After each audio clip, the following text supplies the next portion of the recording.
Police in Utah got a judge-approved warrant to search an Airbnb that YouTuber Reckless Ben and his crew were staying at. The warrant included a search for potentially stolen Lego. According to the police account, no stolen items were found. None were seized. 5 people were taken into custody during this operation. So how did an older man's Star Wars Lego collection in Oregon turn into police searching an Airbnb in Utah? That is the story. An Oregon family put a huge Star Wars Lego collection in a resale store. The store ended up changing hands. The family says a large part of that collection was never returned, never accounted for, and never compensated for. Then, Reckless Ben got involved. Yes!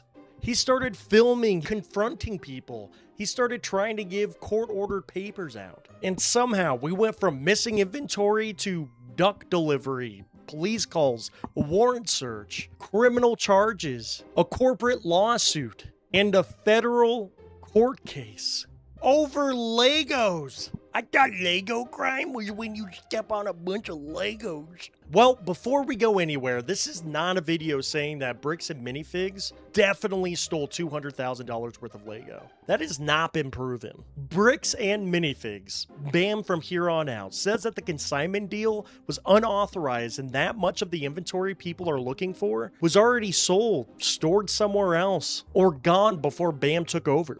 No court has sorted the whole thing out yet, but those two stories crashed into each other and made one hell of a freaking mess. And then, Reckless Ben got in the mix. Benjamin Snyder is the YouTuber behind that name. He wasn't the one who signed the original agreement. He's not the person who ran the Oregon store. He did not take over the franchise. He came into a situation where a family could not get a straight answer on where their property went. So he decided he was going to make that answer impossible to avoid. At first, it sounds reasonable. Make enough noise to where someone has to explain where the Legos went. Then, according to the American Fork police account, somebody shows up at a house wearing a delivery hat and a box full of ducks. No!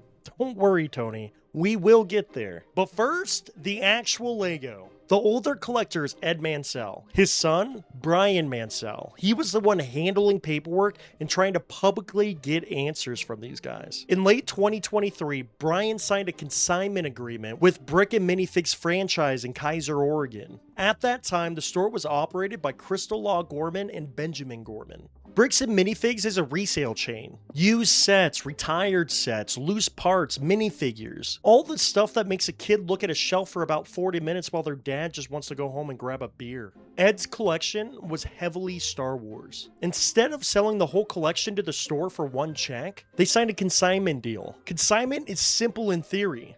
The store sells your stuff. The store keeps a percentage. You get the rest of it. And according to the reporting that reviewed the agreement, the collection remained Mansell's property until that property was sold. The store reportedly got about 35%. So here's the normal person translation. Sell the Lego, keep your cut, pay us ours. If the rest do not sell, it's still ours. That last part is the whole thing, because once the store changed hands, that's when the question became, who had the unsold sets? Who knew they belonged to the Mansell family? And who was supposed to keep track of them when the business changed hands? This is why I only invest in breadcrumbs. You've probably seen this called the $200,000 Lego collection. That's the viral headline. That is not a court-confirmed number proving exactly that amount disappeared. There are different estimates depending on what got counted, what had already sold, what was reportedly off-site, what was on layaway, and how much the broader collection people actually included. The number matters later. The important part is simpler. This wasn't a family upset about a shoebox full of bricks. It mattered to the family themselves, Ed and Brian. And once the records stopped matching, it became a serious money problem. Over the next year, the Kaiser store sold part of the collection. Everybody agrees on that. The disagreement is the math afterward. How much sold? How much did Brian receive? What was listed as sold but actually was put on layaway? What was still physically in the store? What was somewhere else? What got recorded wrong in the first place? One set comes in, one set sells, a payment goes out, or one set vanishes from a paper trail. That is what somebody eventually has to match. And before anybody got a clearer answer, the store changed hands. Around November 14th of 2024, BAM took over the Kaiser location after a dispute with the Gormans. Everybody agrees that the handoff happened. They just don't agree with what happened during it and what got left behind. The Gormans say that they were forced out without a proper inventory process. BAM says it lawfully repossessed the store after some franchise problems, and that the original consignment deal was never approved. The Mansell and Gorman side say that the Legos were still there and that BAM knew about the consignment deal when they took over. BAM says it did not have meaningful notice in the way that people claim, and that much of the relevant inventory had already been sold, stored in a different location, or was absent when BAM took over. BAM's position is basically the old franchise created an unauthorized consignment agreement, and people are blaming BAM for property they never controlled. The Mansell side's position, you took control of the place our property was. Where is it? It's a simple question that somehow turned into 3 different stories. The Mansell side is, the collection remained and should have been returned or accounted for. Gorman's side is, the takeover happened without a proper inventory process. BAM's side is, the deal was unauthorized and BAM did not control the disputed inventory as claimed. One collection, multiple spreadsheets, and people that just do not trust each other. And nobody agrees where the final piece of plastic little spaceships were supposed to be. That's not a mystery movie, that's a freaking group project gone to hell. And that's where Reckless Ben comes in. Ben's first move was not a lawsuit, it was a camera. He went into the Kaiser store and confronted the people who were tied to the dispute on camera. He asked the question everybody watching wanted to ask. Where are the Legos? He didn't get an answer that ended the story. The people he confronted disputed the whole premise. The police got called during the confrontation. Ben was asked to leave and got trespassed from the location. So a boring inventory dispute turned into a watchable video. A YouTuber in a Lego resale store trying to get straight answers from people who clearly did not want to give one. From Ben's side, every vague answer just sounded like stonewalling. From Bam's side, he was creating a public scene around accusations they said were false. I'm not saying either side proved everything right here. I'm just calling it a weird thing to have to explain. Listen, nobody clicks on a YouTube title that says competing inventory narratives during a franchise transition. You know what they do click on? I found a guy who took $200,000 of Lego. Once that framing took hold, nobody was putting it back in the folder. Do me a favor, like and subscribe if you enjoy watching a one-page business agreement turn into police raids, court papers, and a bunch of other nonsense. Really appreciate you guys. It means a lot to me. We just hit 1,000 subscribers. Let's freaking go! So we're not even at the search warrant yet, because Ben kept escalating. He filmed, he confronted, he pushed court action, he tried to serve papers. And the more he pushed, the less it looked like just a simple inventory dispute, and it turned into people just making it worse in their own special way. The small claim stuff needs one quick correction as well. For a while, people online thought Ben and his crew actually won those cases through default judgment. That's not necessarily a clean description of what happened. The procedural outcomes became disputed, and Ben later said he misunderstood the default process. So, no victory lap on that bad boy. Unfortunately, they can't say they sued him 10 times and crushed him. That route did not end the dispute. It just gave the problems more cousins. That man needs to slow down, eat some Flintstone vitamins, and chill out. Honestly, you're right. I could go for some chalky goodness. The Oregon Lego dispute was one fight. But instead of staying in Oregon, this thing packed its bags and headed to Utah. What happened there became a second fight about how Ben tried to force the first one to move. Oregon was about the collection. Who owned the unsold Legos? What remained after the takeover? Who owed money? Utah was about a campaign. What happened around homes and business locations? What police responded to? And whether those tactics crossed legal lines. Same story, different problems. According to the American Fork Police Department, someone wearing a baseball cap with a UPS logo onto it left a package at Joshua Johnson's home. Not legal documents. Not an invoice. Rubber ducks. Police say that the delivery was to get Johnson to sign a fake confirmation on the phone. Snyder disputes the description of why it happened. So we went from a disputed inventory to police involvement over a duck delivery. This is great, and we got even more stuff. Police stopped a nearby Hyundai. Snyder was in the back seat. The driver, Tyler Shaw, was cited for stop sign violation. Schneider disputes the legality of the stop and says dashcam footage later showed the vehicle fully stopped. So now we have police, a stop sign, a rubber duck delivery, and an argument over whether the car was stopped. This was supposed to be one little inventory problem, and now it has traffic citations. Then came more attempts to reach Joshua at or around his home.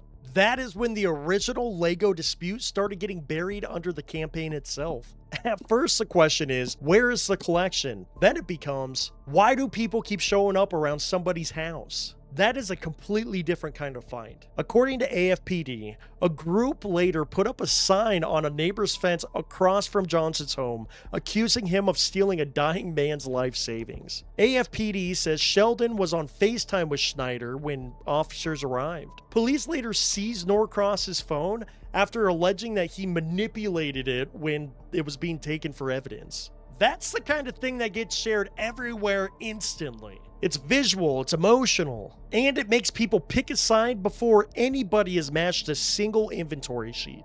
Whether you think it was necessary pressure or a terrible idea, it changed the temperature of the whole story. It got hot. It got hot.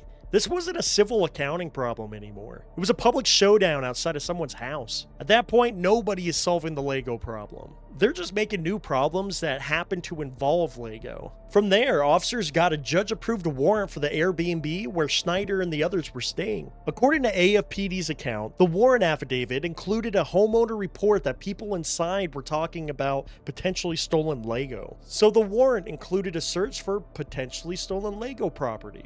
AFPD says that there were no stolen items found. 5 people were taken into custody. Schneider was the one who got booked into jail. So that is the rated over Lego part of the story. A judge-approved warrant, an Airbnb, a YouTuber, a disputed Oregon collection, a police search for Lego, and they found nothing. Not even Lego's Temu cousin Mega Bloks. You would think that they were getting close to piecing those Legos together. They found nothing. But this is where people get sloppy. No stolen Lego found does not settle the Oregon disputes. And Ben, believing he was trying to help the family, does not erase the separate allegations and conduct around Johnson's home. The original property case and the Utah criminal case are not the same case. Schneider faces misdemeanor charges, including stalking, targeted residential picketing, disorderly conduct, and criminal trespass. He disputes those allegations. Those are charges, not convictions. And they do not decide whether Bam owes the Mansell family money or the Legos.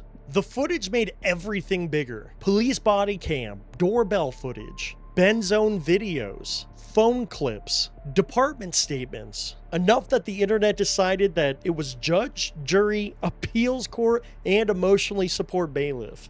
Ben and his supporters say that the stops, searches, and the arrests were retaliatory. American Fork Police says it was responding to reporting conduct in its own city, not deciding the Oregon business dispute. One clip could show you what somebody says, but it cannot hand you over the whole case. That is why paperwork matters more than whoever has the better footage. While Utah was becoming its own criminal matter, BAM made its move. In late May of 2026, BAM and related plaintiffs sued Schneider, Reckless Ben LLC, Brian Mansell, and others. The lawsuits included allegations involving defamation, disparagement, conspiracy, stalking, trespass, and other related conduct. A judge initially entered a temporary order affecting Ben's videos before Schneider had presented his side. Online, that looked awful. Family says collection went missing. Creator makes videos. Company sues. Videos get restricted. And everybody immediately assumes that there's a warehouse full of Millennium Falcons just sitting there.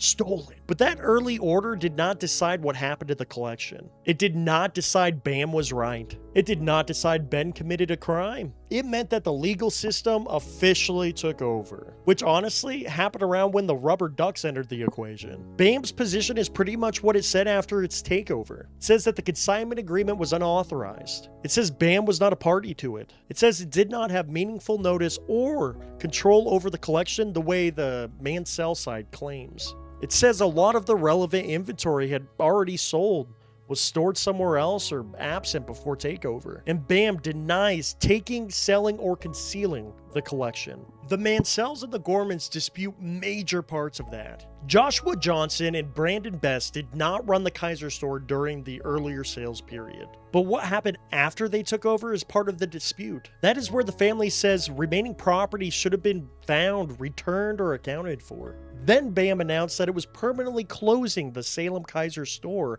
and separating from Johnson and Best. A closed storefront after a viral controversy is basically a free thumbnail, so thank you. People instantly decided what it meant. They're running. They're dodging responsibility.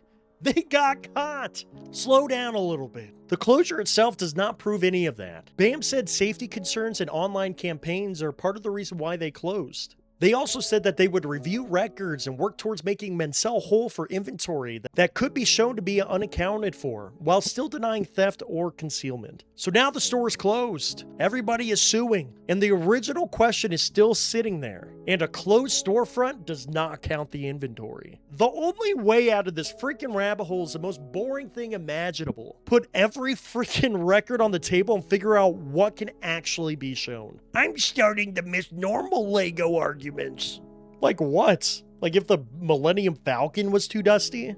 Yeah. The civil side did not simply vanish either. BAM and Schneider later reached a reported agreement to mediate and agree to a narrower preliminary order. The agreement allowed lawful commentary and satire to continue, while placing restrictions around things like threats, trespassing, impersonation, contact information, and going near BAM locations or the people involved. So the guy can't make a freaking video. Then the civil case was removed from federal court. The important thing is this. The case is still moving. No court has made a final ruling saying BAM is right. No court has made a final ruling saying Ben was right. And no court has finally answered what happened to freaking Ed Mansell's Legos, which is genuinely wild because this has already had store confrontation, rubber ducks, police stops, a sign outside a house, arrests, an Airbnb warrant, a corporate lawsuit, a store closure, mediation,